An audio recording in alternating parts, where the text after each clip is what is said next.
అప్పటి వరకు ఏ మహారాజు నచ్చక నిరాశగా వెనుతిరుగుతున్న రాకుమారి రథం దట్టమైన అడవిలో హఠాత్తుగా ఆగింది.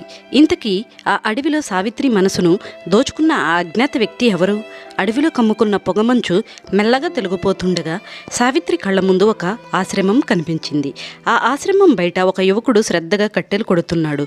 అతను ఒక ముని కుమారుడిలా సాధారణ నారచీరలు కట్టుకుని ఉన్నాడు. కానీ అతని ముఖంలో ఏదో తెలియని అద్భుతమైన రాచకళ.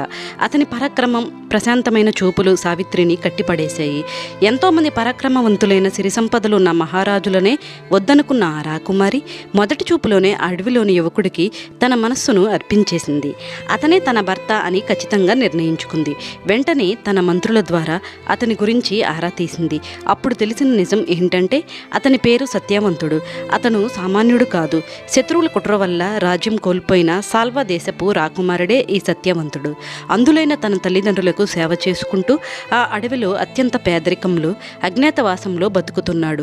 సత్యవంతుడు గురించి అంతా తెలుసుకున్న సావిత్రి సంతోషంగా ఈ పెళ్లి వార్త చెప్పడానికి తన రాజ్యానికి తిరిగి వెళ్ళింది.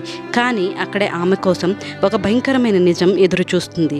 తండ్రి కొలువులో ఉన్న ఒక మహాముని చెప్పిన పిడుగులాంటి వార్త ఏంటి తెలుసుకోవాలంటే ఎపిసోడ్ 4 కోసం వెయిట్ చేయాల్సిందే.